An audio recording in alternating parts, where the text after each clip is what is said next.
Sunarto, Pak Saudin, Bapak dan Ibu perwakilan dari BPGP, teman-teman atau Bapak dan Ibu pengajar praktek, dan tidak lupa juga teman-teman CGP angkatan ke-8. Mohon izin kami ketika mewakili Bapak dan Ibu semua. Pada kesempatan kali ini kami coba berbagi tentang yang kami beri judul yaitu buku sebagai portofolio tertinggi seorang guru. Ini mengambil dari program kami yaitu anti membuli.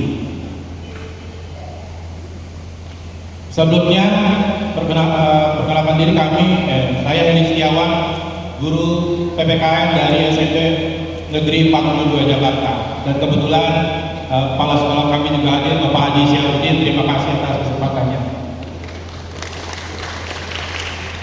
Bapak dan Ibu, ini sedikit kami berbagi bagaimana aktivitas kami sehari-hari, yaitu kami sudah banyak bikin menulis di berbagai media yang sudah ada, dan kami juga mengikuti berbagai komunitas penulisan Bapak dan Ibu sekalian. Sehingga dalam kegiatan PGP ini balik lagi kepada apa yang passion kami, yaitu menulis. Kami mengawali pembicaraan kita pada kesempatan pagi ini, yaitu saya mengutip satu ungkapan, "Aku belajar dari sekelilingku, maka aku menulis." Ini adalah ungkapan dari Eko Prasetyo, ini dari media guru Bapak dan Ibu sekalian. Sehingga kalimat inilah yang mengilhami kami mengambil program atau mengambil kegiatan program anti membuli di SMP Negeri 42 Jakarta. Nah, kita akan mengawali dengan apa itu portofolio, agar tidak terlalu jauh Bapak dan Ibu sekalian, bahwa portofolio itu adalah dokumen seseorang, perusahaan, organisasi memiliki tujuan untuk mendokumentasikan perkembangan suatu proses, sehingga ini akan menjadi satu dokumen kita masing-masing. Nah, mengapa harus guru Bapak dan Ibu sekalian? Nah, karena sebagai guru banyak peristiwa yang bisa kita lukiskan, banyak peristiwa yang bisa kita tuliskan. Ketika kita berada di dalam kelas, kita bisa menuliskan di situ. Ketika kita berinteraksi dengan rekan sejawat, kita juga bisa menuliskan di situ. Ketika kita berinteraksi dengan Bapak Kepala Sekolah, kita juga bisa melukiskan di situ. Kita bisa menulis di situ. Yang kedua, ketika guru juga bisa membuat portofolio ketika mengikuti kegiatan pelatihan. Nah, pada kesempatan kali ini saya adalah salah satu dari orang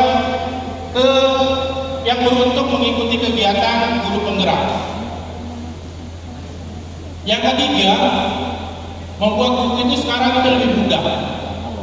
Ya, tidak seperti dahulu yang sulit. Sekarang ini membuat buku itu sangat mudah. Nah, alasan mengapa portofolio tertinggi Bapak dan Ibu? Yang pertama, guru adalah profesi yang lekat dengan literasi.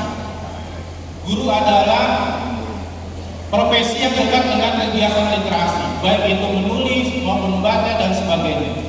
Yang kedua, menulis itu mengasah kecerdasan. Dan yang ketiga, mengembangkan daya inisiatif kreativitas. Dan keempat, guru menulis memungkinkan seorang guru membuat buku yang dapat digunakan sebagai bahan ajar. Nah, bagaimana caranya Bapak dan Ibu sekalian? Ini sangatlah mudah. Yang pertama, kita harus berkomitmen setiap hari. Yang kedua, di situ menulis dengan yang ringan-ringan dulu. Nanti akan kita sama-sama saksikan bahwa hal-hal yang ringan dari kegiatan PGP ini bisa kita tuliskan sehingga menjadi sebuah buku. Nah, ini Bapak dan Ibu, mengapa saya ambil portofolio? Ini pengalaman kita dalam menulis. Buku yang pertama adalah Bergaul Tanpa Rokok. Ini kita tulis tahun 2013. Pada saat itu Dinas Pendidikan Provinsi DKI bekerjasama dengan Trisakti.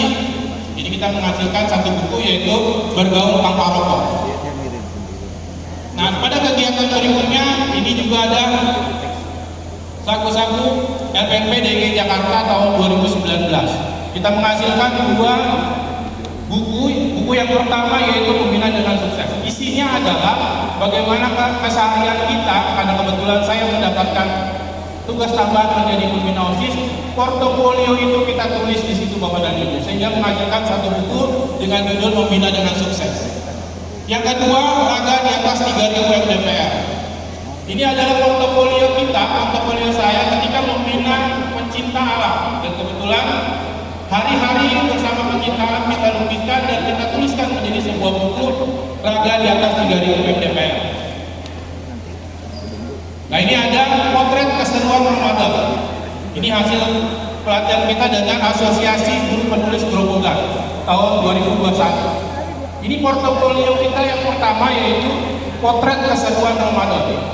Bagaimana kita menuliskan hari-hari kita ketika dalam bulan puasa atau bulan Ramadan, sehingga menjadikan satu buku. Ada guru dan pandemi. Ini bagaimana kita ketika menghadapi pandemi, seorang guru adalah hal yang menerima dampak yang luar biasa. Di sini kita tuliskan sehingga menjadi sebuah buku guru dan pandemi. Dan ini ada dualisme profesi. Bagaimana kegundahan kita sebagai guru juga sebagai seorang penulis, sehingga itu kita jadikan portofolio itu menjadi sebuah buku. Dan ini ada hasil pelatihan KBMM PGRI 28. Kami berhasil melukiskan dua buku. Yang pertama, Paradigma Pendidikan Indonesia, dan yang kedua, Pagi Guru Malam Penulis. Pagi Guru Malam Penulis ini kita tulis bersama dengan kegiatan pendidikan guru penggerak angkatan ke-8. Jadi kadang-kadang teman-teman ada yang bingung, orang lagi pusing dia menulis aja. Nah, pada kegiatan PGP angkatan ke-8 ini, alhamdulillah Tuhan kasih kemudahan buat saya sehingga dapat menghasilkan 3 buku. Yang pertama tadi Pagi Guru Malam Menulis, yang kedua Saya Kelas, dan yang ketiga Catatan Receh Guru Penggerak. Nah, kita lihat pada program anti pungli di SMA Negeri 42 Jakarta.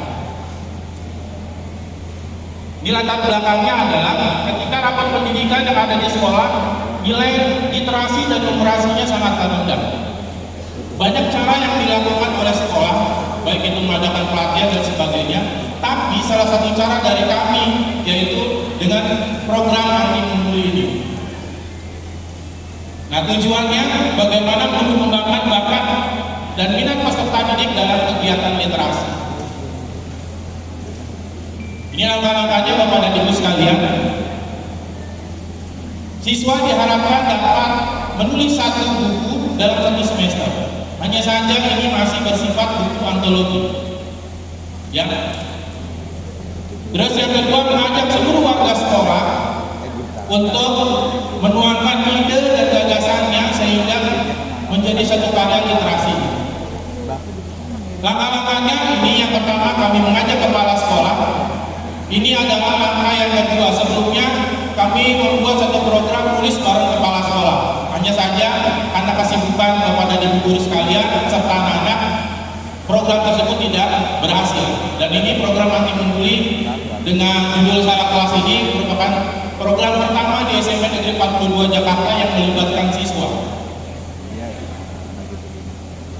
Dan diharapkan akan menghasilkan 1 buku yang walaupun bersifat antologi dan ber-SBM, dan hasil yang diharapkan kepada itu. Nanti kita akan lihat struktur programnya. Yang pertama, siswa melaksanakan kegiatan literasi. Ini sama seperti sekolah-sekolah lain Bapak dan Ibu. Dalam 1 pekan, bisa 1 hari atau 2 hari kita meluangkan waktu untuk kegiatan literasi.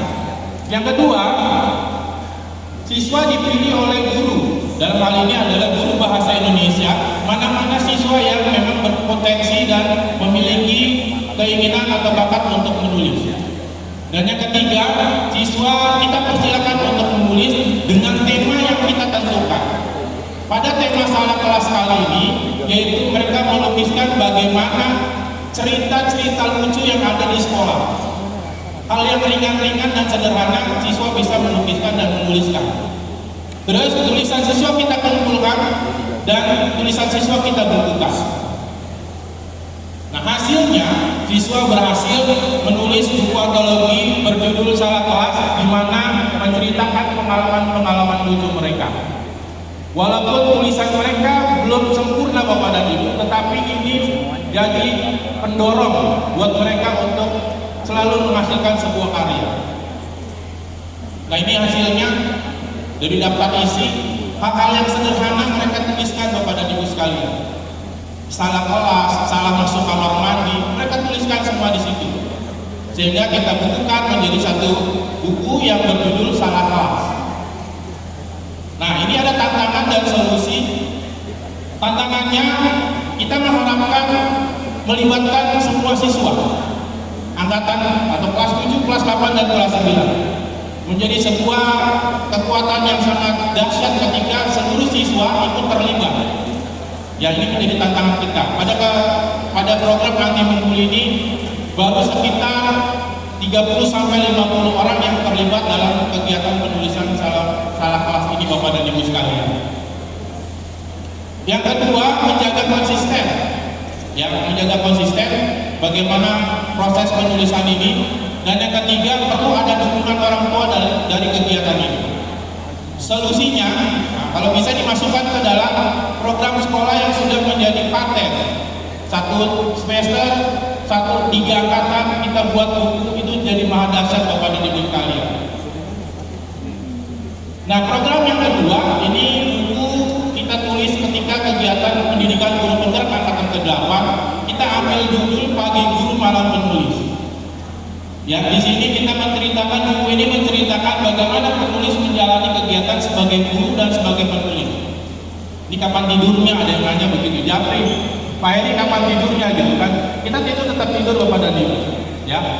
Terus isinya juga memberikan trik dan tips bagaimana seorang guru menulis dan menerbitkan sebuah buku. Nah, ini hasilnya programnya Bapak dan Ibu dari daftar isi yang sudah ada gitu kan. Nah, ini program ketiga. Buku ini kita tulis bertepatan juga bersamaan dengan pendidikan guru penggerak angkatan ke-8. Kita tuliskan, kita beri nama catatan receh guru penggerak. Isinya, jangan pernah Bapak Ibu berpikir isinya tentang materi PGP. Isinya adalah hal-hal yang ringan. Hal-hal yang ringan ketika kita ruang kolaborasi, di mana di situ kita ada beberapa Bapak Ibu guru yang mengikuti ruang kolaborasi ngantuk gitu kan. Kita tuliskan di situ. Ya, kita tuliskan di situ. Terus kita setiap kali loka karya kita selalu ganti kelompok. Beda teman, beda cerita. Ya, beda teman, beda cerita. Saya tuliskan di situ. Atau ketika daerah-daerah lain itu yang melaksanakan kegiatan loka karya pada hari Sabtu. Nah, Jakarta Utara beda sendiri. Jadi hari Minggu. Itu karena satu dan lain hal, ya, karena ini berkaitan dengan salah satu agama, akhirnya kita mengalah di situ dan kita tuliskan dalam bentuk tulisan. Dan tulisan-tulisan yang ringan ini Bapak dan Ibu sekalian, kita bukukan menjadi catatan receh guru penggerak. Baik, ada waktu 2 menit lagi. Nah, ini dia isinya tadi ya Bapak dan Ibu. Ini ada sekitar 120 halaman dari catatan-catatan receh itu, dan kita berhasil kita bukukan. Dan terakhir Bapak dan Ibu sekalian, dari kegiatan PGP ini dan program penulisan yang saya sudah lakukan, saya mengutip satu kalimat ini dari Faisal Besari, menulis adalah sebuah kebutuhan otak. Kita tidak dipenuhi oleh pasif pemikiran, maka menulislah, entah itu di buku tulis, entah itu di daun lontar, entah itu di prasasti, atau bahkan di media sosial. Menulislah terus tanpa peduli karyamu akan dihargai oleh siapa dan senilai berapa. Ini Bapak dan Ibu sekalian, mudah-mudahan apa yang kita bagikan berbagi praktek baik ini dapat berkenan dengan Bapak dan Ibu sekalian. Mudah-mudahan bermanfaat, minimal tidak merugikan. Selanjutnya saya kembalikan ke moderator. Terima kasih Pak Heri, kita siapkan dulu.